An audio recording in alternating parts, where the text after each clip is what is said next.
10 വയസ്സുകാരനെ പ്രകൃതിവിരുദ്ധ പീഡനത്തിനിരയാക്കിയ കേസിൽ പ്രതിക്ക് 22 വർഷം കഠിന തടവും 50,000 രൂപ പിഴയും ശിക്ഷ. വളയം സ്വദേശി കല്ലിൽ മഹമ്മൂദിനെയാണ് നാദാപുരം ഫാസ്റ്റ് ട്രാക്ക് സ്പെഷ്യൽ കോടതി ജഡ്ജ് ദേവൻ കെ മേനോൻ ശിക്ഷിച്ചത്. 2021 ആഗസ്റ്റ് 15-ന് വിദേശത്തു നിന്ന് നാട്ടിലേക്ക് വന്ന ദിവസമാണ് പ്രതി 10 വയസ്സുകാരനെ പീഡനത്തിനിരയാക്കിയത്. വിദ്യാർത്ഥിയെ പ്രതിയുടെ സ്വന്തം വീടിനകത്തേക്ക് വിളിച്ചു കയറ്റി പ്രകൃതിവിരുദ്ധ പീഡനവും ലൈംഗികാതിക്രമവും നടത്തുകയായിരുന്നു. 10 വയസ്സുകാരന്റെ പരാതിയിൽ കേസ് രജിസ്റ്റർ ചെയ്ത് അന്വേഷണം നടത്തുന്നതിനിടെ വിദേശത്തേക്ക് കടന്ന പ്രതിക്കെതിരെ ലുക്കൌട്ട് സർക്കുലർ ഇറക്കുകയും വിദേശത്തു നിന്ന് തിരിച്ചു വരുന്ന അവസരത്തിൽ പ്രതിയെ വളയം പോലീസ് അറസ്റ്റ് ചെയ്യുകയുമായിരുന്നു. പ്രോസിക്യൂഷൻ ഭാഗത്തു നിന്ന് 17 സാക്ഷികളെ വിസ്തരിക്കുകയും 23 രേഖകൾ ഹാജരാക്കുകയും ചെയ്തു. പ്രോസിക്യൂഷനു വേണ്ടി special public prosecutor Manoj Aroor ഹാജരായി.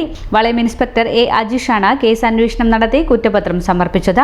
പ്രതിക്കെതിരെ വ്യാജരേഖകൾ സമർപ്പിച്ചു എന്നാരോപിച്ച പ്രതി കേസിലെ സ്പെഷ്യൽ പബ്ലിക് പ്രോസിക്യൂട്ടർ പരാതിക്കാരനെ ചികിത്സിച്ച നാദാപുരം ഗവൺമെന്റ് ആശുപത്രിയിലെ ഡോക്ടർ പ്രജിത, വളയം പോലീസ് സ്റ്റേഷനിലെ ASI കുഞ്ഞുമോൾ എന്നിവർക്കെതിരെ കോടതിയിൽ സ്വകാര്യ അന്യായം ബോധിപ്പിച്ചിരുന്നെങ്കിലും കോടതി തള്ളുകയായിരുന്നു. 2021 ആഗസ്റ്റ് മാസം 15-ാം തീയതിയാണ് ഈ കേസിനാസ്പദമായ സംഭവം നടക്കുന്നത്.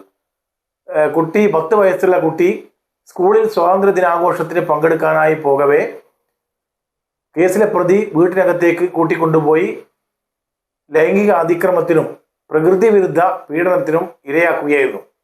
തുടർന്ന് 2 ദിവസത്തിന് ശേഷം വളയം പോലീസ് സ്റ്റേഷനിൽ പരാതി നൽകുകയും പരാതിയുടെ അടിസ്ഥാനത്തിൽ വളയം പോലീസ് കേസ് ചാർജ് ചെയ്യുകയായിരുന്നു. ഈ കേസിലെ പ്രതിയായ കല്ലിൽ മഹമ്മൂദ് എന്നയാൾക്കാണ് 22 വർഷം കഠിന തടവും 50,000 രൂപ പിഴയും ശിക്ഷ വിധിച്ച് നാദാപുരം പോക്സോ കോടതിയുടെ വിധി.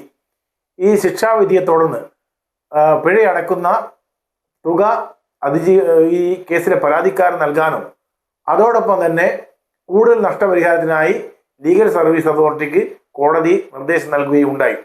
ഈ സ്വാതന്ത്ര്യദിനാഘോഷത്തോടനുബന്ധിച്ച പരിപാടിയിൽ പങ്കെടുക്കാനായി പുറപ്പെട്ട വിദ്യാർത്ഥിയെയാണ് ക്രൂരമായ അതിക്രമത്തിന് ഇരയാക്കിയത്.